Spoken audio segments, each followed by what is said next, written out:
In terms of the structure today, I am going to do a quick recap for those of you who haven't been able to join the previous sessions, because otherwise, bringing this all together, the fundamentals won't be there. And it's great to see some people have been on all the sessions. Then we're going to get into not just what are intangible assets, but why should we care? I'm going to take you through a pre-departure checklist that we've put together and a number of our clients use. And then we're going to quickly go through risks, then how these assets drive the value or revenue you can gain through exporting. Then as Dallas gets to have the fun bit of the fireside with Calvin, and then Calvin and I get to answer all your questions. So please, as we're going through this, the questions we've had on the first 3 sessions have been absolutely fantastic. And we've enjoyed them as much as you have. And I can assure you there are no dumb questions. I've asked them all. So quick background on us. Why listen to us? Well, we've exported.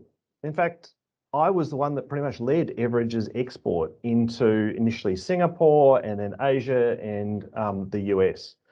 And as you'll hear me talk about a little bit later, exporting's not always fun. In fact, one of the lessons I learned is I normally don't take advice from anyone about exporting unless they're a Qantas Platinum 1 or a Virgin top tier member.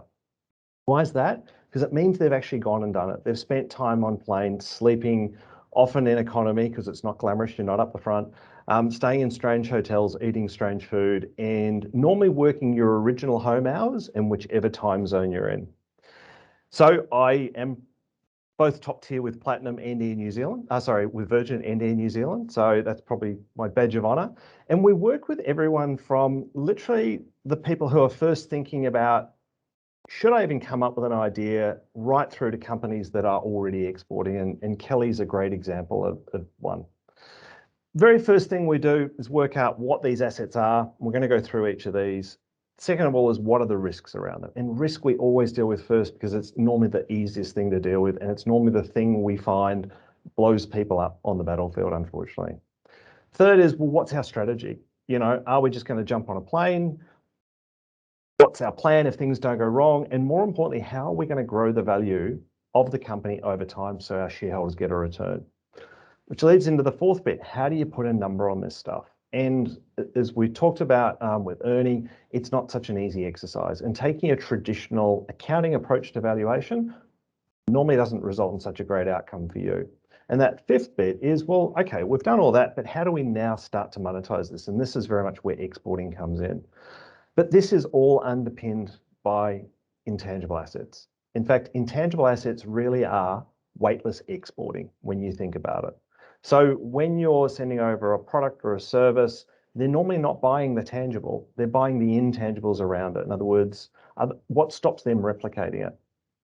And so some of the clients we've done this with, I don't have Kelly up there. Sorry, Calvin, we'll have to add you up.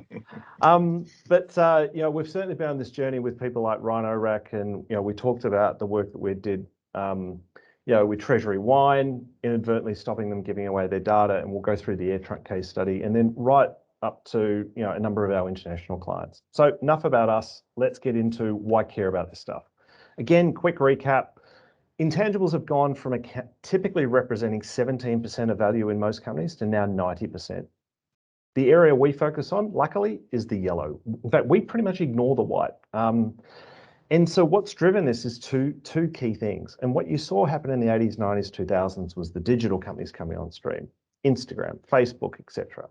But the second thing, and this was the first mistake that a lot of companies made, in particular exporting companies, is they offshored their balance sheet.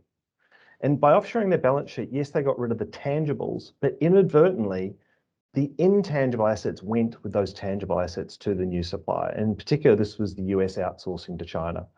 In other words, they sent over the what, but they also had to give them the how. And remember, this is how the American companies essentially created from their suppliers their new day competitors. And this is how Huawei didn't just wake up one morning to work out how to do 4G and 5G. They got taught by AT&T, Bell Labs, Ericsson, Nokia, etc. So we've been working with a number of Australian manufacturers about working out what manufacturing they should keep back onshore and what they can potentially use an offshore supplier with. So again, doesn't matter really what you call this stuff, although it kind of does. we would always strongly recommend people talking about intangible assets. It creates a new conversation. But the other thing too is that if you're talking to a lawyer, they're thinking about a very legalistic view. If you're talking to an accountant, they're seeing it as traditional goodwill. Buffett calls it moats. So ideally, if you can convert whatever you call it into intangible assets, and of course, when we're talking about intangibles, what do we mean? It's the broadest description. It's an asset either to you or to someone else who would like your asset. And it's intangible because it's non-physical. Ultimately, it's how you're going to make money. And this is really key, as we'll talk about in a moment. Remember, the way most people will see you, in particular when you're going into foreign markets, maybe with the exception of the US, is they'll really be looking at the tangibles, the stuff above the waterline. And of course, as we all know, it's the things that are below the waterline as to where your value is. And so this is why, it's really important to understand what these assets are before you even begin. And as we did in one of the earlier exercises, just start thinking about what your top 3 intangible assets are. And as we know, this is ultimately what's going to drive your company's performance. This is why Nike, for example, even though their cost to produce their shoes is probably the same as Kmart, this is why they're not selling them for $10 like they are at Kmart. They're able to generate, say, $200. And if you want to test that, you just put the same shoes without their brand. But of course, intangible assets don't work very well just by themselves. It's about how they interlock and ideally go from being the individual fingers they are into fists. And so it really is about taking that holistic view of how strong or weak your intangible assets are. And, the most extreme example, you go into a manufacturer and you say, well, do you have intangible assets? They say, no, we might have secret sauce. But of course, when you break their business down, it becomes quite apparent very quickly that actually even a manufacturer, as we heard from Ernie, all of their value, in fact, their primary asset, as Ernie said to us, was in their bill of materials. Because their bill of materials would tell a competitor how to try and attain the margin and/or market share that they had. And of course, when you rank these in terms of volume and value, what you find is that things that people most often talk about, like patents and trademarks, are not at the top of the list. In fact, they're well down the list. And where we find most of the value sitting in most businesses is certainly in the confidential information, relationships, etc. And I'm sure Calvin will talk about this shortly. But unfortunately, boards, C-suites, management teams often don't know what assets they own because they'll have a P&L, a balance sheet, a fixed asset register. And none of those are designed to capture the intangibles, which means that the risks are normally not identified. And as we talked about, they have very different risk profiles to tangible assets. Third is, how does our company make money? In other words, what are the assets that are driving that financial performance? And then fourth, are we the right owner of this asset? Should we be exporting? Should we be licensing, etc.? So I'm going to start with the pre-departure checklist that we recently wrote an article about. And the first thing I'd say to you is, work out what intangible assets you own. To state the obvious, once you know what the assets are, try and understand, how are they giving you that competitive advantage? And more importantly, is that competitive advantage the same in Australia or New Zealand as it's going to be in, say, the US, Europe, or China? Or does that change? Because typically, for example, the assets will change. You might have a regulatory approval in Australia, but you might not have that in the US. Your brand might be strong in Australia. People know who you are, but of course it's not strong in the US if you're just starting to. That third area that we talked about in risk is, can you even prove you own your assets? Fourth, what's the strategy? And we're going to talk about this shortly. Are you going to deploy, license, or sell? And how's that going to relate back to your return on investment? How have the individual assets been protected? Again, you don't want to go and patent something you should keep as a trade secret, or keep something as a trade secret that you should patent. And this is the big thing that really comes into exporting, is who else's rights are you going to trip over? And in particular in the US, as you will hear me talk about shortly. And then what can you do to mitigate the risks around those assets? So the first thing, one of my favorite sayings, unfortunately, is that people will only pay for what they can't steal. Okay, especially when it comes to exporting. As the saying goes, we're not in Kansas anymore. And the way that Australians and Kiwis do business is much more at a relationship level. Over there, it's just business. So let's get into quickly recap on the risks. So, of course, if 90% of our value is in our intangibles, that's where the risks are going to be. Remembering back to that first session with Jill, the 5 risks we find in every single company. In fact, the first 4 are in every company before they export. The first is that pretty much every company we've ever worked with is leaking in one way, shape, or form. And it's nearly always inadvertent because, again, no one knows what the risks are. Second is being able to prove, in particular when this comes to investment, that you actually own the assets. And again, remember, this can fall over, for example, by not documenting your processes, by working with external parties where you haven't clearly articulated who has ownership of the assets. Third, open source. 80% of code is open source, which is great, and we like open source, but make sure that you've read the license agreements to make sure you're able to use that code in a way you understand. Fourth, over half the company, in fact, I would say over 70% of the companies we deal with, don't own the brand the way they think they do. And this is where they often own the logo, the visual representation, what's called a device mark, but you might not own your word mark. In other words, the name of your company. Or worse, you own it in your home market, but you don't own your brand in that market that you're going to be going into. This happens, unfortunately, way too often. And then fifth, which we will talk about, is that when you export, it's not a matter of if you'll be sued, it is when you'll be sued, especially if you go anywhere near the US. It's like a rite of passage. And you normally either get sued as soon as you land on the beach, or your competitor or the holder of those intangible assets will wait until you're big enough to sue you. And so what can often happen is that not only can you potentially sometimes get your product seized, but you can be injuncted. And remember, this happened to Apple, where Apple couldn't sell, I think it was the iPad in China because they didn't own the trademark, for example. So there was an injunction. They couldn't sell there for a period of time.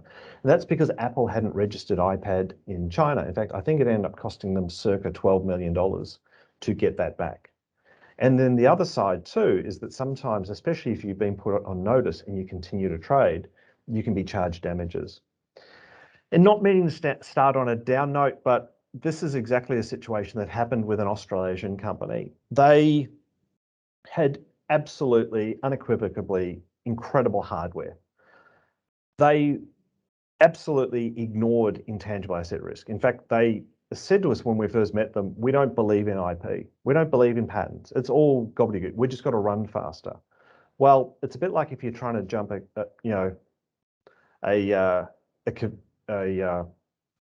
off a cliff and get to the other side, a ravine. That's what I was looking for. You've got to run really fast to be able to make it over that ravine. And most people, you couldn't run that fast to defy gravity. And this is unfortunately what happened. And they also had, when a VC came in, is that the VC also didn't do any due diligence. In fact, we often find VCs don't look at any of this stuff. In fact, most investors don't. And the third thing that went really wrong is they went to one of the big 4 law firms, who we still can't believe they did this, but they essentially got them to agree to indemnify a customer who was a Fortune 100 in the US who was going to be the main user of their hardware in the US. This is like, this really is the perfect storm on how to get things wrong. And of course, what happens? Customer launches in the US, and guess what? They get sued by their major competitor. And the competitor says to the US customer, basically, you're infringing our intangible assets, we're going to sue you. And of course, the US customer says, well, don't talk to us, go and talk to those guys down under. We've got an indemnification. That's their problem. And of course, the US firm literally said to the Australasian company, we'll sue you out of existence or we'll acquire you, which is where we got involved. And luckily enough, we were able to identify some intangible assets that were of value to the US customer. And that enabled us to turn it from probably a complete decimation to where they were able to at least get a third of the value. Now, it still cost them $100 million. And unfortunately, or fortunately, this was portrayed in the media as a great success. Australasian company gets acquired by US firm, but it wasn't. It was a shotgun wedding, and the Australasian company weren't the one holding the shotgun. So enough about the bad side. Let's get into how we can make some money out of this. And as you might recall, one of the things that we talked about is this concept of not just do you have a good idea or a bad idea, but you absolutely, before you go anywhere near getting on a plane, want to understand, do you have a weak or a strong intangible asset position? And remember, this is about how all of your individual intangible assets are working together to protect you. Because if you've got a bad idea, well, it doesn't matter. No one's going to copy you. The problem you've got is that if you've got a great idea, which I'm sure you all do, but you've got a weak intangible asset position, then what you do is you go and build the market to a point where competitors now want to come in. And of course, the only leverage is price, as we saw with Uber. And so it's just a race to the bottom on price. And that is not a good position to be in, especially if you're exporting. Because guess what? You'll create a competitor in your export market, say the US, and guess what? They will come now down to Australia or New Zealand to start to compete on your home turf. So where you need to be is really hard to copy, because not only can you protect your margins, but you can then potentially stop them coming back into your home market. And so if we just take the right-hand side, as I said, intangible assets are ultimately a proxy for your market share. So let's say you're the dominant player in Australia and want to expand into the US. You've got to make sure that the intangibles you're going to have in the US are as strong as what they are in Australia. And you could be really strong in Australia, but potentially weak in the US. So again, you don't want to go and pick a battle that you can't win. And ultimately, your intangibles, remember, are not just a proxy for your market share, but they're ultimately a proxy for your profit and the return you can generate back to your investors, including yourself if you're the founder. In other words, this is why we go into business. We go into business to make money. And this was, as you might recall, an example of where we saw this work really, really well. So if you recall, guy comes up with an idea on how to run a data center at half the operating cost of everyone else already in the market. First thing was that he needed to raise about $100 million and he couldn't get a valuation to support it. And that's in fairness because the accountants didn't understand it. One of them could only get to 40 million. Luckily, he met us. And the first thing we did was make sure his strategy was right. Like, what are the risks? And the risk was that his idea would escape. And what was worse is he was going to patent it. And because he was going to patent it, there was no way for him to be able to enforce his rights. In other words, work out that someone was using that patent in their own data center, because no judge would have given him access to Google or Amazon's data center. So he kept it as a trade secret. That then enabled him to gain a valuation of 200 million. If you recall, that then got underwritten by one of the big investment banks, and he then went on over subsequent years to raise 400 million in equity, 750 in debt, and he did an exit for 78% of the company for $3 billion. That business operates throughout Australasia and is continuing to grow. But again, worked out the risks, worked out what the assets were, worked out how to protect them the right way, put the right number on it, and then executed. So the next point I would make is that it's not just can you export, but should you export? And this often comes down to how and when you export. And we're going to get into the how shortly. But timing is often critical in terms of exporting. And I can tell you, I've got some of this wrong before. And a lot of it was down to timing or putting the wrong people into a new market. In fact, one of the biggest lessons I've learned is that you always want to seed a market. So if you're going to go into the US, find someone who knows your business from, say, your existing Australia operation, and ideally put them into the US market so that they can transfer over your systems, your processes, the knowledge, the know-how, the way you do business. Obviously, you need to adapt it to a new market, but that seeding of a market is critical. So you might recall, there's not just one way to export. In fact, the classic mistake we find is that people just jump on a plane and get a new office, get a factory, hire lots of people, and that's not always the right way to do it, because there's 3 different ways that you can potentially go about this. And you might recall the one, as I was just talking about, is deployment. You keep hiring more people, more computers, more desks, more office space. And so you're developing the idea, you're often manufacturing or outsource manufacturing, and you're ultimately selling it. But actually the easiest way to export, and often it's the highest margin, is you license it. And third, is that often we find a license will lead to a sale. In fact, in particular markets, licensing is not such a great idea. You may actually need to sell it. In fact, in a number of countries, you will need either a majority or even entire ownership by a local citizen of that country. But remember, your options aren't always available to you. You might not be able to do all three. And if you recall, what we talked about is that if you've got a strong or a weak intangible asset position, it can really impact this. Now, the reason people focus on deployment is because normally it gives you the greatest amount of overall return, whereas license, it drops down and sales a bit less. But that's because it's also about risk. When you're licensing or selling to someone, you're transferring the risk of that, e.g. having to grow that product in that market. And as you might recall, the conversation that unfortunately too many Australians and Kiwis have had normally with a US potential customer is they say, do you want to license or buy my intangible asset? And of course, buyer in the US says, well, not really sure, tell me about it and I'll decide.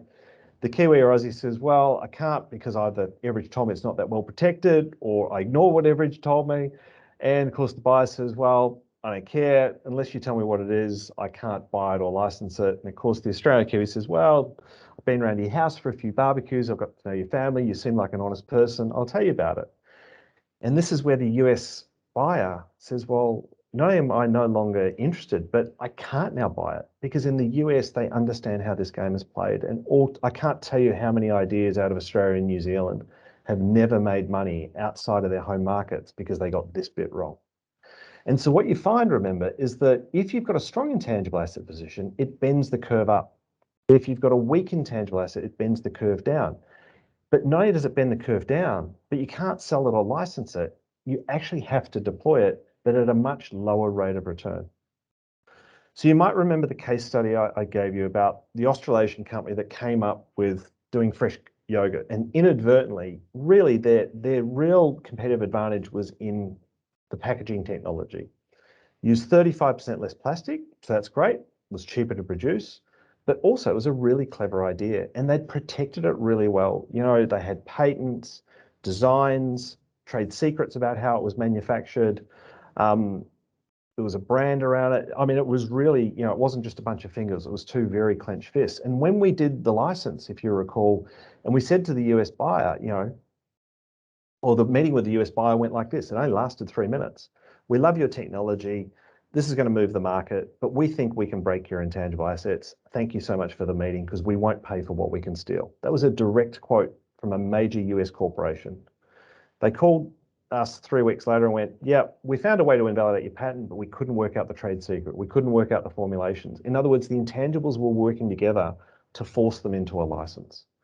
And that's now been shipped, over 1 billion units have been shipped worldwide, and it had an increase on the EBITDA of this business of 15 times. So if their base was 4 on an exit, because this is licensing revenue, it's worth more, you're going to get that multiplier effect of 60 times.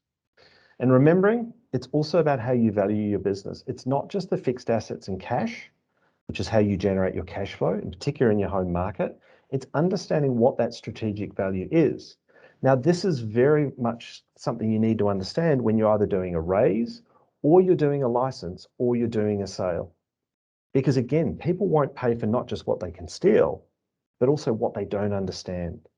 And the other thing that people will do, and sometimes we're on the investor or the acquirer side, is that they will focus on your intangible asset risks to pull the price down. And that's not good either. So remember, valuation is about understanding your numbers, but most importantly, understanding the quality of the assets that is supporting you generating those numbers, both current and future. And third of all, making sure that you're identifying the contextual and the market factors. And you can imagine a valuation for you doing business in Australia is very different to a US expansion. It has a really great impact on your valuation. We saw this with Rhino-Rack, if you recall. Rhino-Rack's valuation went up substantially because they continued to grow in the US. And that was one of the strategies we worked with them on. And then ultimately, it's about how you bring all these three together to explain to an acquirer, an investor, or a licensee why it's worth that to them. And the value to them is very different to what it is to you. So I'm going to put a statement up, and I was talking to Calvin, Dallas, and Samantha before we got on the call, and I hope I don't offend anyone by this, but I mean it sincerely, and I say this from experience. Exporting is not like going on holiday. It really is like going to war. And anyone who tells you any differently, I would, with respect, say either hasn't exported or was very, very lucky. I can't tell you how many times I've had to sleep at airports and not spend time with my family, work crazy hours. I remember one trip to the US, I was averaging 3 hours sleep a night. It wasn't fun. I didn't get a lot of time apart from having meals, but when I was having meals, they were business deals. And so I don't think I've ever been to Disneyland or seen a movie when I've been exporting. In fact, normally you just want to get back on a plane and get home. So what are the questions I would ask? As I said, it's not can I export, but should I export? That's a big first question. And by the way, we see lots of Australasian companies that are often blown up, or it's death by encouragement. Everyone's like, yeah, jump on a plane. Here's some money. We'll give you an export grant. But there's no strategy around it. And as Sun Tzu says, no strategy survives the first step onto the battlefield. So again, a bit like when you go to war, think about, okay, we're going to land on that beach. Do we know what the enemy is? How strong or weak are they? What weapons have they got? What happens if the weather's inclement and we can't get our ships onto the beach? Apologies for the Gallipoli example. But history is a great predictor of the future. And as Churchill said, those that ignore it are bound to repeat it. And I can assure you, I've probably made most of the mistakes. Then come back to basics. What are the intangibles you own? How strong or weak are they? More importantly, what's that strategy? And more importantly, what is the export strategy around that? In particular, if things go wrong. Do you understand your risks, in particular going into a new market? Because the risks are different. And also, try and avoid taking advice from people who who are benefiting from that, or more importantly, haven't actually done what they're about to tell you how to do. And especially, as I said, quick litmus test. Someone giving you advice about exporting, ask them what their frequent flyer status is. I've done that before. And then making sure that the value of your intangibles is reflected, both from a consumer point of view, because you can normally charge a much higher price, for example, in the US. But also, if you're going to do a license, you can normally generate higher license fees. And again, that valuation ultimately is done by someone who understands not just your assets, but also that future market. So enough from me. I think I'm bang on time if I've got it right, Dallas. I get to hand back to you, and you get to have the pleasure of interviewing Calvin. Thanks, Michael. You're a little under time, actually. Oh, even better. It'll give you guys more time and us some more time for Q&A, hopefully. No, that was really insightful. Thank you. And I've already got some questions for you later from that talk. So Calvin, I think it'd be really kind of nice for us to hear about, for you to tell us about Kelly Engineering, how the company's developed. And, as I mentioned in the intro, you're now in 5 different continents around the world. So being able to hear how you've scaled into a really globally competitive leader would be great. Hey, good morning, Dallas, and good morning, everybody. And thanks for the opportunity to tell the story of Kelly Engineering and how we've gone about it. So just to step back a little bit, Kelly is a proud South Australian international story, and it was started on the family farm in a little town called Bullaroo Centre up in the mid-north in South Australia. And if anybody knows where Bullaroo Centre is, especially if you're on the eastern seaboard, you get a prize. I think Michael's offering you a prize, I think. But yeah, 290 people. It was started over 30 years ago by Peter Kelly. And in 2001, Shane, his son, took over the management of the business. And effectively in 2006, Shane started exporting to the United States. So what has he been exporting, or what have we been exporting to date? It's a piece of tillage equipment. And tillage is actually the process of preparing and using land for growing crops. So it's really end-to-end from harvest right through to pre-seeding, where we are actually managing the soil. And we do this in a regenerative agriculture space, where we actually don't do any harm to the soil structure itself. Tillage sometimes has a bit of a bad reputation in terms of soil disturbance, carbon release, and nitrogen runoff. But we don't play in that space, and our purpose is to improve soil health now and for future generations. So industrial farming is changing around the world. The confluence elements of climate change, government regulation, herbicide resistance, carbon sequestration, these types of activities, as well as end user preferences and choice, is showing that farmers are changing the way they're doing things today. The Kelly family themselves were pioneering a lot of the stuff on very ancient soils at the southern Flinders, tip of the southern Flinders Ranges. Marginal country, moisture control, big problem. But often they'd have to do some level of tillage, excuse me, because of the stubble loads, because of the weed control, etc. And they developed this shallow tillage technology. It took off in Australia, and then obviously word travels far, and we got contacted by the United States. And I suppose the rest is history. And we now, as you rightly say, we subcontract manufacture in the United States, in Germany, in Adelaide, and we have a license agreement in Argentina. We currently directly and indirectly employ about 300 people around the world. And by 2026, given our current growth rates, we believe that will be around about 1,000 people. So the company has got some phenomenal growth rate. It's invested heavily in markets like Europe, Southern Africa, Argentina, and the USA. And those markets continue to grow at a great speed for us. Great. So you mentioned there that the US contacted you with interest in getting the technology over into the US. So I'm interested, were in that kind of stages before they contacted you, was the US, had you done an export strategy to scale into the US, or was it more kind of they contacted you and then you thought, oh, maybe this is a market we should be looking into?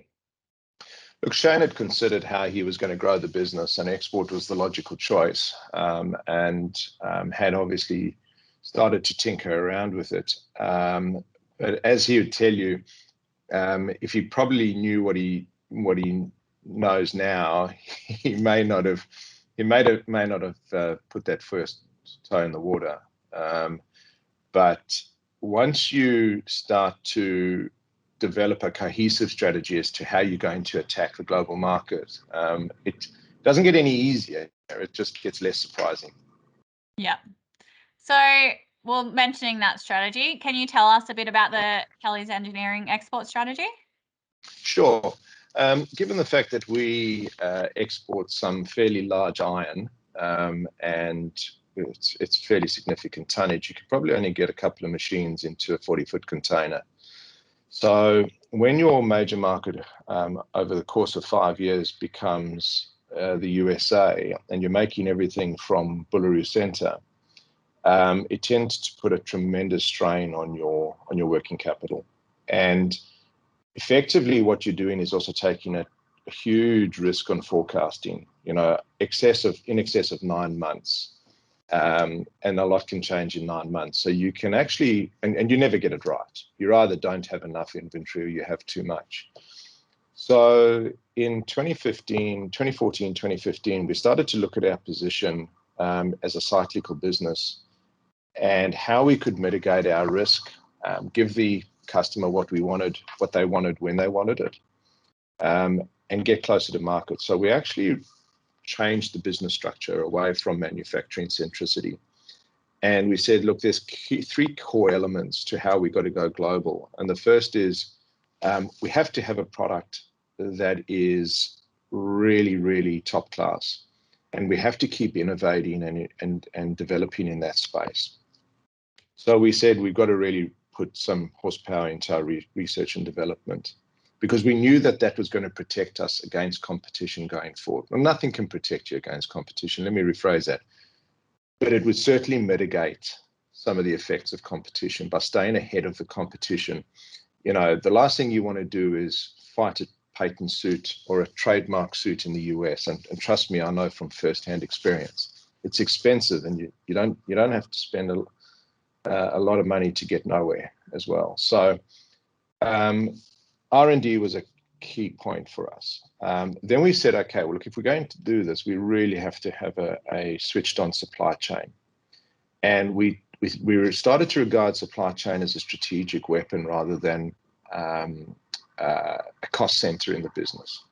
Because we had to get our whole business shaped into a demand-driven supply chain, in other words, just in time, in country of demand, we had to get really good at that. So we worked with suppliers, and we started to relocate into the USA. And then the third was really changing our thinking about marketing and how we're going to market on a global stage. That in its own right can get incredibly expensive if you don't look for the vast array of technology and technical options that are out there to help you do that. So we took some fairly deep pain in the organization by making this restructure. And then we just started slowly building these blocks, building the relationships, building the intangible assets. And we didn't know we were doing this, but in the same breath, we were also giving quite a bit away at the same time. And we've managed to start to claw that back, thanks to the realization that, Michael and his team gave us. And then we had a license agreement in Europe, and that wasn't working for us. And license agreements are good, but they require a lot of effort as well. So they do still require a lot of management, especially when you're actually developing products specifically for that market. So not every market's the same that you go into. You've got to understand that there's a lot of known unknowns, and you've got to work those out fairly quickly. And there's a lot of unknown unknowns. And that's why you get the platinum frequent flyer miles, because you actually have to be on the ground to really see the unknown unknowns, because those are the things that are going to actually trip you up. So the strategy has actually held true for the last 6 years. And in actual fact, we've just done our next strategic planning session, and it holds true for the next 5 at the very least. We believe that this is a replicable model for us. We're going to do the same in Southern Africa, which is a growth market for us as well. And it's serving us extremely well. And as a result of that, we've actually been able to mostly bootstrap our growth. So in those, with over a 45% compound annual growth rate over the last 3 years, we've managed quite well at a capital level because of this demand-driven supply chain construct that we've done. So you mentioned that bootstrapping there. So that's a majority of how you've raised your capital. But if you are going into these overseas markets, does it help you to have an investor in that region? It's never helped us. We've never looked for it. Our investment, we do have investors in each of our regions, and those are our contract partners. So they invest heavily themselves in the opportunity. And the tough gig is actually finding those that recognize the opportunity. And what we've had to do is, a little bit like A2 milk is, or beta A2 is to undo a little bit of what we've done to reclaim some of our intangible assets. So that's not a problem, and we're in the throes of doing that. But they make their own investments off understanding the story and us providing them the growth without them doing too much. So, Yeah, you've got a really great story to tell, that's for sure. So yeah. I'm sure along this journey, you've ran into many challenges. And as you mentioned, you're doing your strategic plan for the next 5 years. Is there anything, well, first, what were the challenges you kind of ran into? And looking back, is there something you would have done differently? Yeah, I think overestimating the capabilities and capacities that are at hand for what you need has probably been one of the biggest challenges we've faced. When globally we are struggling with capacity, and bringing on new capacity is easier said than done. Throw in COVID and not being able to get on an airplane Not that it's the greatest fun in the world, and that becomes even more difficult. But it was difficult before COVID because I guess we have been a fairly conservative company. We weren't one to go and throw in overhead resources to then develop the growth. We sort of keep lagging behind that curve. So the amount of people that we've had on the ground being able to do it has really been Shane and myself to a large degree. So you run out of airspace and time to be able to do that. So I think in some respects I would have preferred to have maybe boosted that personnel stock a little earlier. We're doing that now. We've done that now. The other thing is probably act a bit faster to some of the things and the things that we in our gut knew, but because it was a different region or different market or whatever and different way of doing things, we probably were reticent to actually act when we were facing challenges because they knew better. It was their market, they understood it. And the other thing from a personal perspective, I wish I had done, and I came late into this after Shane had obviously learned these lessons along the way, but I wish I'd sort of not taken each market on face value that it's similar to ours and just recognized that there are deep differences in every market, not only from a technical perspective, and that's the easy bit, but really people, culture, how business is done is different all over the world. And I know that sounds obvious, but when you're in it, I wish I'd done a lot more research around culture, how business is done in market, and really got my head around some of that a bit quicker. That's interesting. I think a lot of the agri-tech startups that come through our programs are definitely starting to look at exporting, but that's not something you would necessarily think of, the people and the culture and the different working environments, I guess, when starting those new relationships. Well, if I can add to that, one of the key things that we have in our favor is our relationships that we've developed around the world. And any exporting drive will have to develop good relationships. You cannot do this in a black and white contract. It won't succeed. If you're diverting back to your contract every time, you've failed and your relationships have failed. If you're suing everybody for your IP every 5 seconds, you've failed. You're not going to win. So relationships, keeping some stuff close to your chest, recognizing the assets and intangible assets that you have and when not to give them away, I think is key. That's the core thing I would change. But we're able to claw that back quite quickly. So I don't think too much harm has been done along the way. So I think it's difficult to not get through a webinar without talking about COVID and the new landscape it has, I guess, forced upon us. So I know a lot of the agri-techs that have come through our program are kind of struggling in their exporting in terms of the COVID environment. They had really kind of got their feet running in those markets just prior to COVID, and then COVID hit and everything's kind of put a hold on everything. So what would your advice be to those wanting to build those relationships but can't actually get over there right now, but are still kind of wanting to scale?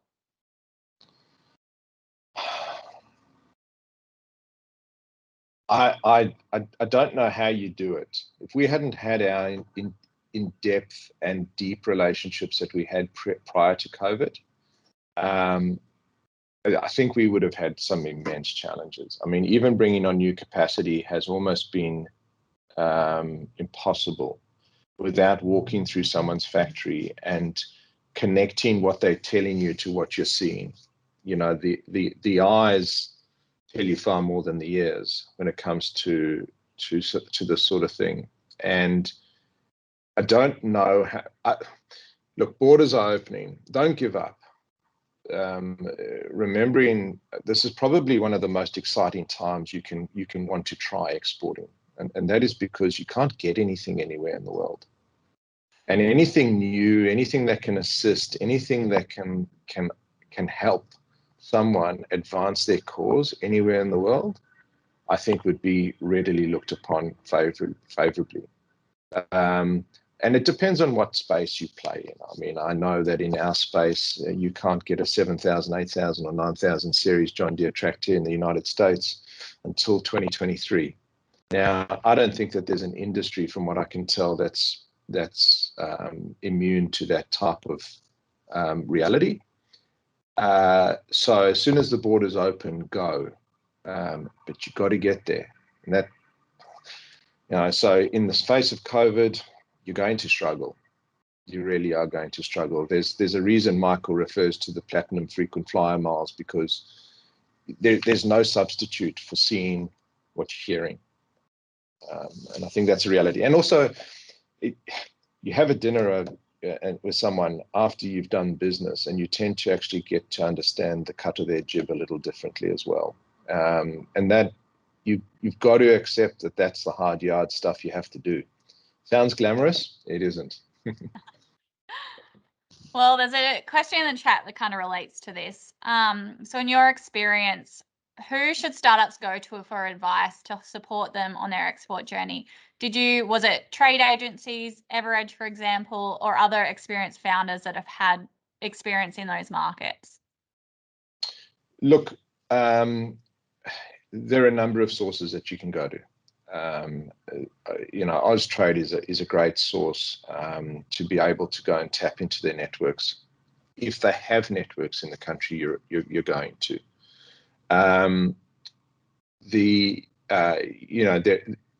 Tap into your networks. Who's been there? Go and talk to them. Have a cup of coffee. Listen to what they have to say. When we started in Argentina, we got in contact with somebody who does a lot of business in Argentina. Taught us a lot about what we needed to know. We had already got on the ground because we had the inquiries coming over. Now, I'm pretty sure most people who want to export have had some catalyst that says to them they're going to start exporting. And that catalyst is usually an inquiry or whatever the case may be. Follow that inquiry. Follow the lead. Don't give anything away, but a lot of the time you have to get on a plane to follow the lead and talk to them, because what you're not seeing is more important than what you see. Right. So touching on intangible assets, how integral of a role do they play in exporting? Look, massive, because Michael's right. Anybody's going to try and copy you. Even if you've got a good thing and your intangible assets are strong, they'll still have a go. The stronger they are, the quicker you're going to be able to grow. The reason because of that is we have this philosophy internally: intangible assets must relate to something more than just a multiple of EBITDA improvement. They actually have to translate into your product and your service offering. If they're not doing that, then then are they really much of an asset?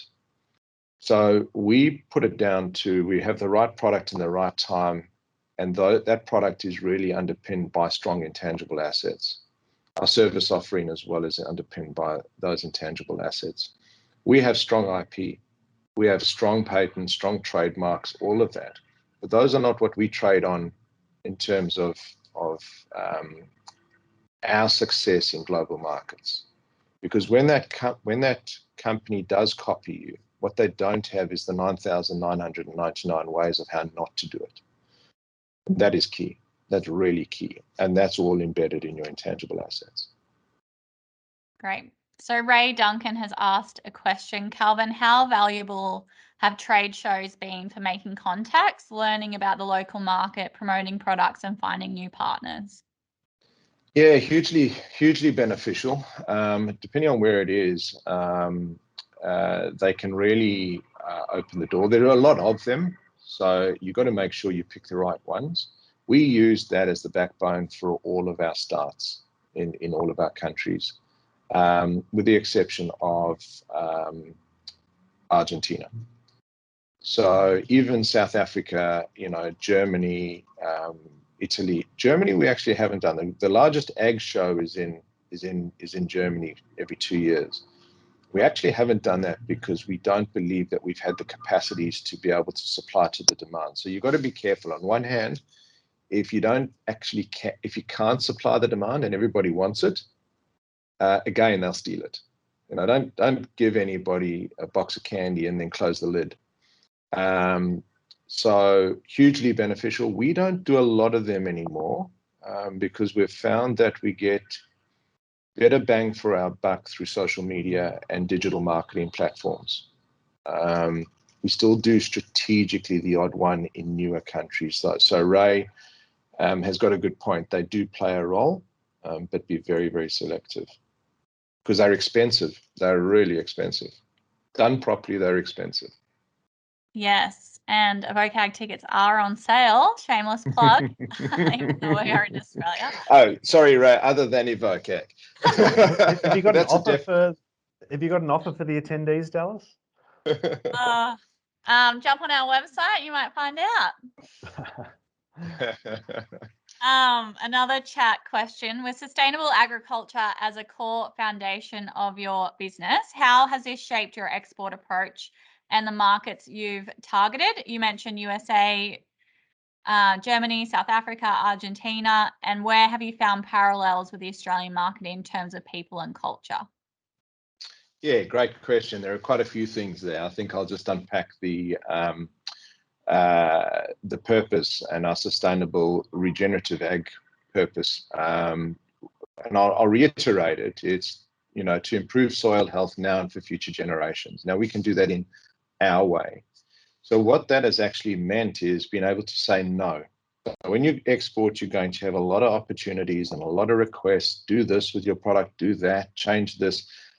You have to sift through which ones are critical to your market. In other words, there are distinct specification issues that you have to attack, but then there are also things that will take you away from your purpose, and be very clear on that because you can't do everything. So I'll give you some examples. Argentina is a 95% or 90+% no-till market, where they do tillage. They no-till is a bit of a misnomer. Sometimes they do tillage because they've got specific problems. So, for instance, herbicide resistance is immense in Argentina and most parts of the world. And they actually need to do some mechanical tillage to sort that problem out. But because we don't go more than 1.5, 2 inches deep, we don't break up the soil structure. So we've actually been asked to go deep.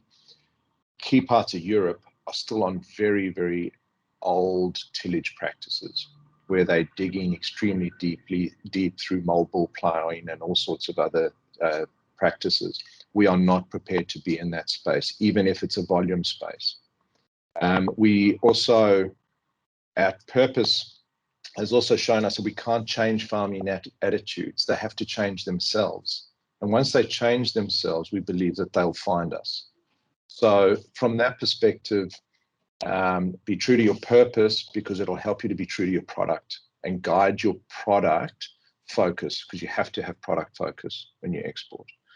And also, you know, market focus too. Culture's similar to Australia, certainly South Africa, quite a similar farming practice as well. USA, for instance, is doing stuff with our machine that we don't do in Australia. For instance, they actually use it to dry out the soil pre-seeding so that they can get in earlier and quicker. Well, we do it, we try to minimize the soil moisture loss by just giving it a light tickle. So in terms of doing business culture, there aren't many similar to Australia. There are lots of similarities. You know, America is close, but America does things a bit differently. And it looks all similar on the surface, but when you dig deep, it's quite different. Excuse the pun. We have a follow-up question from that. Are you able to share any hot markets you anticipate will become more active in the sustainable ag space? Look, I think if you're going to be in sustainable ag, and if you're not in the United States, it's a bit like Michael saying, if you're on silver frequent flyer with Qantas, you're probably not a serious exporter. I think the United States is one of the biggest markets in the world. It is the biggest export ag market in the world. It's rapidly changing. Having said that, Europe has got the greater push at a government legislation perspective for sustainable ag. So there's a fair push of force to change practices in Europe. But we've found Europe harder than any other market because, the EU is not one country. It's 27 with 27 different languages, cultures, and laws. It's not just all the EU directives that govern your industry. So it's a minefield. Europe is a minefield. So pound for pound, United States is where you got to be if you're going to develop your goods. And Australia as well. Australia is a great proving ground for that, though, because it's a transferable skill set. That is why Australia is known for such cutting edge ag tech, because of the position we're in, the lack of subsidies, all of these things go into play that says we've got to do things better, cleverer, smarter, faster. And a lot of that is transferable elsewhere in the world. Just on that, the Australian market in terms of sustainability technology, I've had some kind of experience of agri-techs that are in that sustainability space. They do kind of struggle to get traction in Australia just because it isn't regulated, and I guess there's nothing to push those farmers in the early majority adoption curve to adopt those kind of technologies. What's your experience in that? Look, we've never tried to go mass market in any market we've gone to. We've always tried to go to the farmer that is what we'll call the bell cow. That farmer who is prepared to try new things, that farmer who is at the leading edge. Don't try and concentrate on changing farmers' practices, because a lot of them are rooted in generational behavior, right or wrong. Because there are lots of successful farmers that don't necessarily practice sustainable ag, but the ones we find that we concentrate on are those ones that are prepared to try something new. You've got to find them. That's not necessarily always that easy, but if you get your digital marketing right, they tend to find you, which is a bit of fun.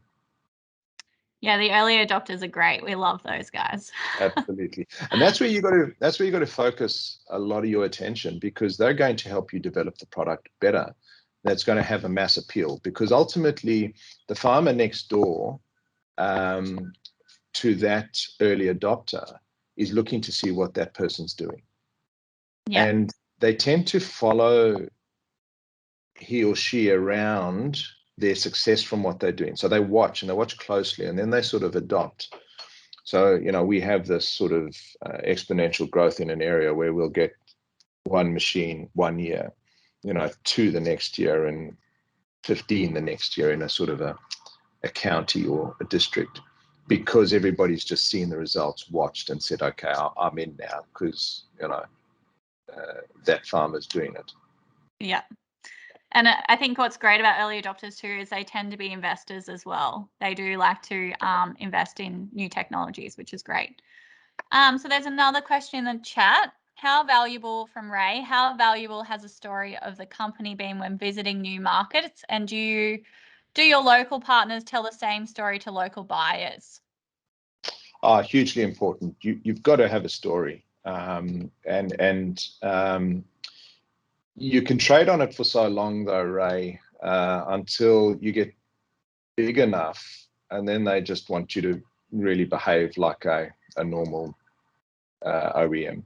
So then your customers want to start demanding a pound of flesh, and you can be a cottage exporter for a while, but if you start to show any level of success, you start to play in a more serious game. The story is really important, though, because if you've got a purpose and you've got your company story, it is your entree into a market. It's your entree into a meeting. It's your entree into an area of interest. Because why you're there is a really important thing to tell. You're not just there to make money. You have really something to actually offer. And you know this, so tell the story. Great. Ray has another question. As an Australian company, has this been an advantage to be accepted into offshore markets? Yes and no. I was, quite staggered that in some European markets, Australian quality is actually not as revered as we would think it was, and to a point that we actually had to quickly pivot to manufacturing in Germany to dispel any potential myths. For instance, there is this myth that all of our steel comes from China. There are these things that you can't change. But Aussie ingenuity is definitely something people talk about. We trade on, engineered and designed in Australia for Australian conditions, and made in the USA or made in Germany. If you visit a farmer in Mississippi, he's going to tell you that his gumbo soil is the worst in the world, and that you don't know bad conditions until you see his or her farm. So whether they put much store in the fact that it's a great Australian product and can do really well here, it's a nice to have, but sometimes in your markets they actually want you to say it's made there or whatever the case. And that's another challenge you have exporting. It doesn't always happen this way, but sometimes people want you to be in country. I think Australia, we were having this conversation internally the other day. Australia has a long way to go in terms of branding, the brand and marketing piece around made in Australia. I think that's something New Zealand does really well, and something Australia is kind of falling behind on. Yeah, especially when it comes, in relation to ag tech, it is something that we've got lots of runs on the board globally. So we should trade on it without a doubt. So a question from Simon. What marketing techniques have worked best for you in the US market? Yeah, Simon, really, really lot of answers to that. Good question. So sales and marketing are, very different in the US. So if we look at just sales, you have to find your channel that works best for your industry. That can be difficult. From a marketing perspective, maybe even that's probably less difficult, because once you understand your channel, you can understand how you're going to market. And I think that's core to your strategy. But there's no substitute for walking into your channel partner, understanding what you can do better, how you can do better, what can be improved, what are they looking for, how you can help them. But digital marketing for us works extremely well. So, if we want to target an area, we target quite heavily, both on the ground and digitally. So we will approach our channel targets, and we will be heavily present in a very finite space, digitally and on social media. And we believe that we get a very high rate of return from that approach. Great. Darren has asked, can you please walk us through your decision-making process to build factories overseas versus other options, example, licensing? Okay. For us, I guess it was more the understanding of, like, we were, at this time, we had this European license and it just wasn't working for us. So we're actually scared of licensing because we recognized it needed as much effort. So we didn't build factories, we just subcontracted our work to other factories. So we didn't want to be in the manufacturing space. We felt that manufacturing consumed our efforts around R&D and supply chain management, or consumed the organizational resource away from R&D and supply chain. And it also depends country to country. For arguments, for example, we never believed in Argentina or anywhere in South America where we're going to replicate what we've done in the United States or Germany. We always knew that the most logical fit there was a license agreement, which is what we've got in Argentina. So I don't think you can say that it's a one size fits all. Like we have a distributor in South Africa, we don't sell directly to dealers, whereas we sell to dealers in the USA and in Europe and in Australia. So we have different models for different countries for different reasons. And you don't try and think that it's a one size fits all. So at the time, Simon, it was more a case of we just knew manufacturing, so we thought we could outsource that a lot better than trying hard on the licensing side, because it was probably going to be finding the same person or the same company that would do both. So for us, it was margin control. We felt that we could do it better given the infancy of the product as well. Great. So I kind of wanted to touch on the role of supply chain and how that plays into exporting. Yeah, supply chain is critical. If you can't get your goods to market in an efficient way, it will really eat heavily into your margins. It's as simple as that. Now, it's also very, very difficult country to country to get the same cost base for your product. So there's always this temptation that you'll get a global sourcing arrangement that will satisfy all markets. Now that works, and for us, there's some stuff that we can only get out of China because it's the only place we can make it cost effectively. But for the most part, we're able to source in country, sometimes at a higher cost, but the true cost of running long lead time supply chains needs to be carefully assessed by you if you're going to go that route, because there's a very, very genuine cost. And one of the biggest costs is going to be to your working capital pressure. The minute you get it wrong, you can be saddled with a huge inventory cost that you find yourself not moving for 6 to 12 months. Now, if you've got deep enough pockets to cope with that and your margins are strong enough, sure, a global exporting arrangement makes sense. But if you look at the Future Fund in Australia, one of their 10 paradigm shifts are all about the death of, or one of them is about the death of globalization. Well, not the death of it, but countries pulling back from globalization and resourcing back into country.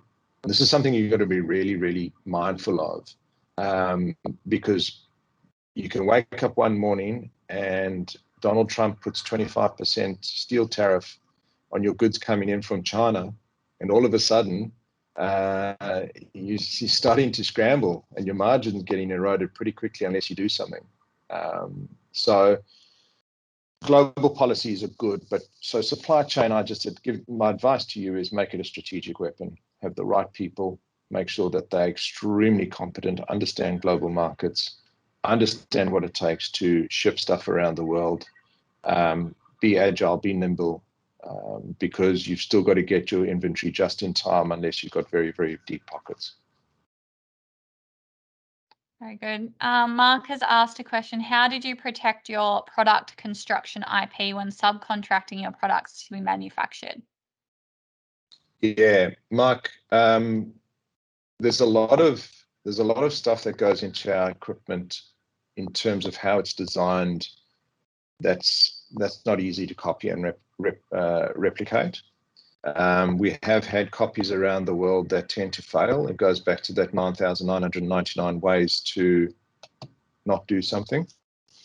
But what we're actually doing now is we're pulling back from this full service subcontract model, and we will be sourcing from multiple locations.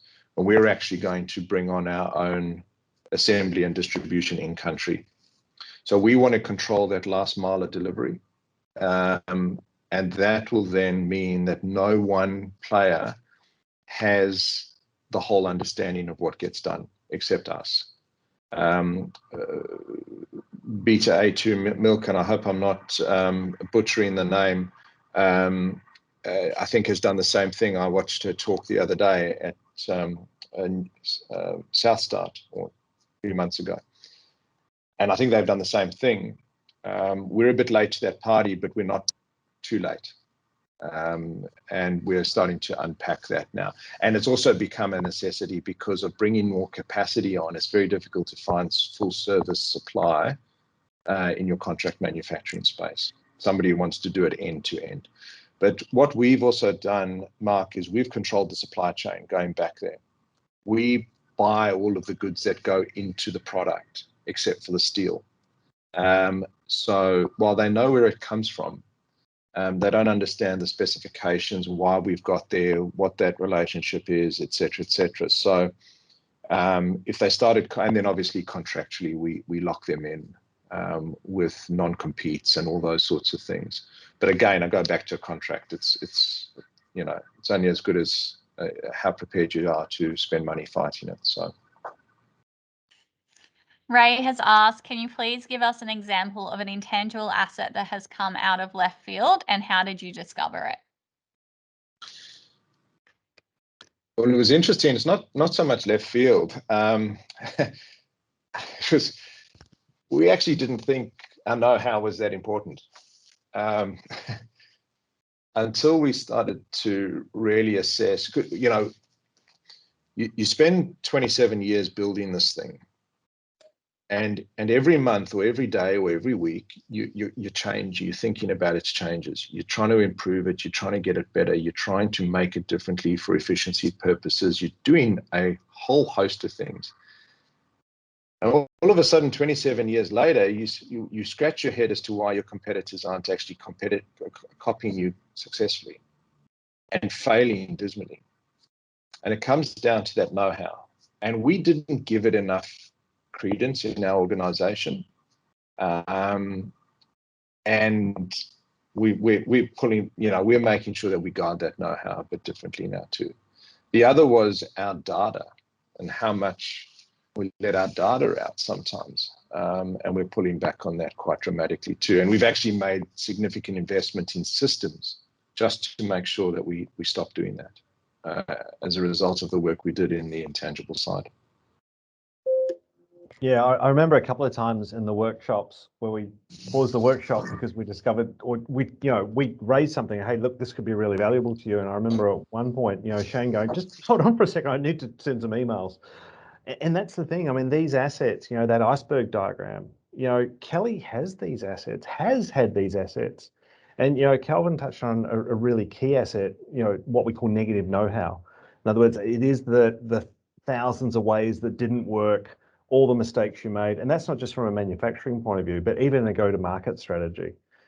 And this is where that experience, that in-market experience that Calvin talked about, we've seen so many, unfortunately, companies often run out of cash. Great idea, great intangible asset position, maybe got some bad advice. The US, a lot of people take on the US. It's not the US, you're taking on 50 odd individual countries, and even California, California, which part of California do you want to go after? And again, these are all the things that often we use our own frame of reference and our own experiences. And, as Calvin alluded to before, every market is different. In Japan, for example, you normally do the deal at dinner. Like, that's how you're doing the deal. And different countries have got different ways, and even the way you present your business card. In Asian countries, it's two-handed, otherwise you'll offend. So those little nuances are really, really key. And in some markets, people like Austrade are pretty critical, especially where they respect government, like Singapore. We got some great assistance in forming our relationship with the Singapore government because of our government relationships. In the US, not so helpful. They'll give you local market intelligence, but they're probably not going to open a door for you. Yeah. I just wanted to touch on the role of capital in exporting, and something you mentioned, Michael, when you said it's should I export? But I know when a lot of agri-techs, and especially maybe early stage, are looking at getting funding, they're doing their funding rounds. Investors are wanting to look at that scalability of that technology and kind of the maybe market research they've done into export markets. But how does that play in, maybe you haven't done that export, strategy yet, but investors are still looking at that scalability of your product? Yeah, I think that's obviously, I mean, most people, if they want to develop a big business, Calvin touched on this, you need to export. Australia, New Zealand are both small markets, by global standards. You can probably get away with just exporting if you're a US company into the US, because it is like exporting to 49 other countries. But ultimately, this all comes back to what's your potentiality of cash flow, which then leads into your potential valuation. But you've still got to then execute on that. And we're working with another agri-tech at the moment. I don't think I can mention them, but they're in the process of where they're expanding into the US rapidly, and they're getting pulled into that market. And that's the best situation you can have, is because that then draws out licensees. You don't go and have to find them. It draws out partners. It draws out investors. And that is the other thing too.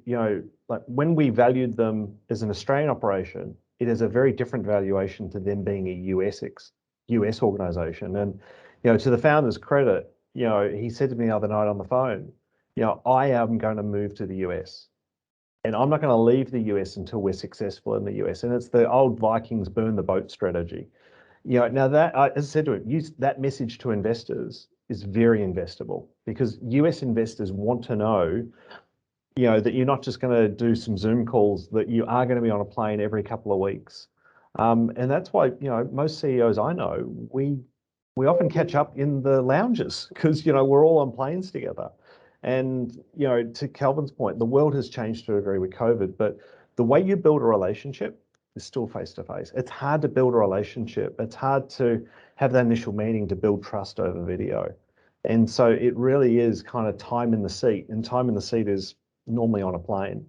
But ultimately, it's if you remember those 3 points, it's the potentiality of the markets that you're in and want to be in. It's how good, bad, or indifferent those assets are that underpin what you're trying to do. It's also the market and comparables that you then bring back to the valuation, which is ultimately how you then draw capital to you. But you've got to be able to explain that to the capital provider. And I can't tell you how many times we've had investors come back to us and say, look, love the founder, love the idea, but I just don't know what I'm investing in. Yeah. And Calvin, how did the role, I know we touched on it a little bit earlier, but how did that role of capital play for you in exporting, and what challenges did you kind of come across with that? Yeah, the number one challenge is, and no offense to our bankers, but Australian banks won't value, and they don't it's not that they don't understand international markets, they just know that they can't necessarily play there. And they won't value your assets offshore. And when our biggest asset is our inventory, and your 85%, 90% of your revenue comes from overseas, you run out of personal assets to collateralize the debt. So debt becomes a finite option for you, or traditional debt becomes a finite option for you.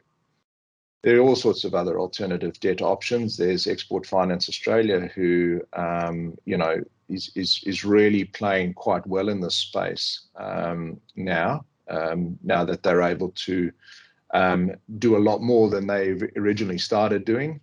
So capital was extremely important. But at the time of deciding to go the subcontract route, it was the very essence of why we went subcontracting. Capital shortfall meant we couldn't do this anymore.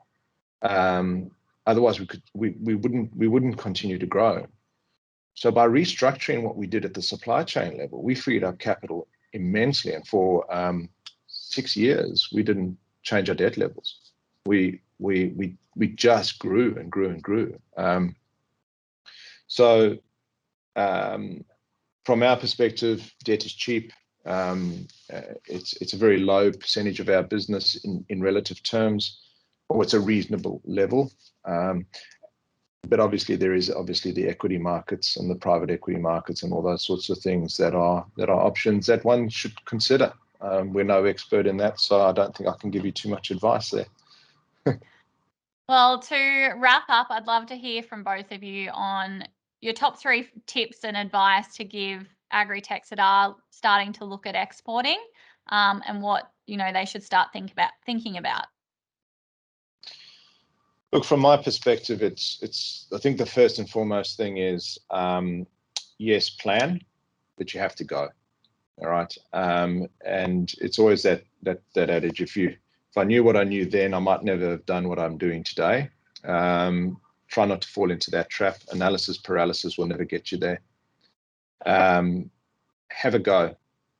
If you want to be a serious player, exporting's the only way to go. Yes, you can make a great living in Australia, no doubt about it.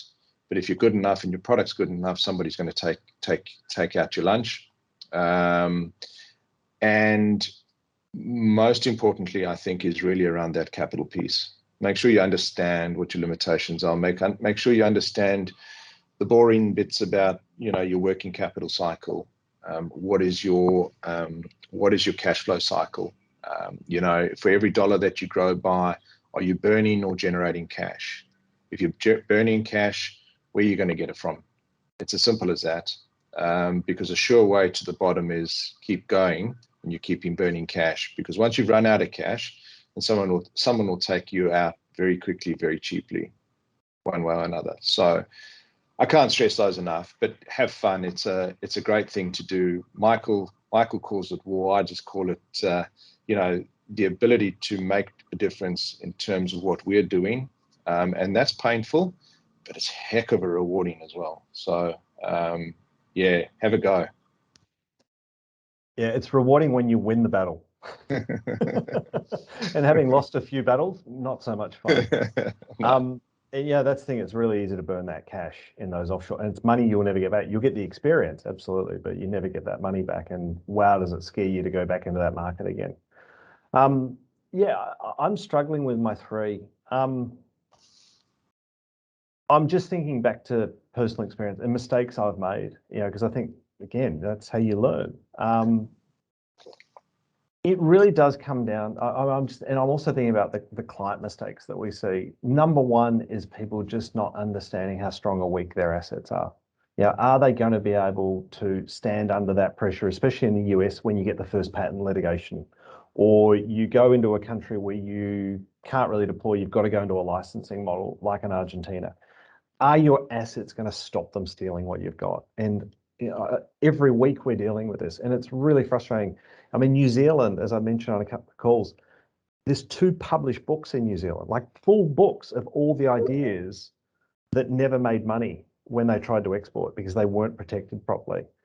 The second thing, a bit like, you know, when you go to get on a plane, you plan your trip, you know, and you plan where things might go wrong, and you make sure you've got insurance. Well, you can do that too from an exporting point of view, is again, think about if things don't go right, what is my plan B, my plan C, my plan Z sometimes? And then again, you wouldn't get on a plane unless you knew how much money you had on your credit card. And Calvin's absolutely right. You know, one of the benefits of licensing is that it's not as capital as intensive as deployment. But the third option too, and look, we've worked with a number of our clients where they're deploying in Australia, they're licensing in the US, and they've actually sold what they're doing in the Middle East.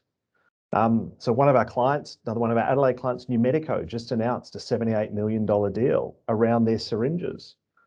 You know, they've just closed the world's biggest order for syringes. And I can tell you, it was all because of their intangibles. And that's what enabled them to do those deals. The New Medico deal only got announced last night. And, you know, to Neville and Max's credit, New Medico, they didn't understand this stuff. And by understanding it, it then enabled them to go, okay, so we don't have to do all the manufacturing. We don't have to do deployment. We can license and we can do JVs like just got announced. And this is how, you know, people like that can then come back and invest in these early stage startups. So yeah, they'd be my top 3. Plan prior, make sure you've got enough fuel in the tank for the journey, and understand, you know, what sort of vehicle you're in, and is it going to be able to substantiate it, you know, a few attacks. Sometimes the attacks come from inside too, by the way. You know, families saying, why are you offshore all the time? Well, thank you very much, Calvin and Michael. It's been a really great session. Lots of great tips out of there and some really hidden gems, I think, that definitely our agri-techs can take on board. So I'm really thankful to have you both. And Michael, thank you for having this final session. We've wrapped up, but it's been really good. No, and thanks again for the opportunity to work with you and Samantha on this. It's been absolute fun. And again, thank you to our wonderful clients, Jill from B-Day2, Ernie from Rhino Rack, Sarah from Fonterra, Calvin, of course, from Kelly. And look, the best way to work out how to do things is look at how those people are succeeding. And again, thank you so much, Calvin, for sharing your story, and all the others. I mean, Jill, wow, if you weren't crying on that call, there's something wrong with you, because the thing is too, I know all four would take a phone call, and this is the bit I love. We love collaborating, and this is where we're going to get the ecosystem working better. And I think the work that you're doing at EvocaG and AgriFutures is fantastic about getting us all to try and work together. Because there's nothing worse than having a battle back here where the battle's actually offshore. Yeah, thank you, Dallas, Samantha, Michael. Thanks for this opportunity. It's always good being able to share our story and maybe impart a little bit of advice to those who need it. And yes, would always take a call if anybody wants to get in contact. No problem at all.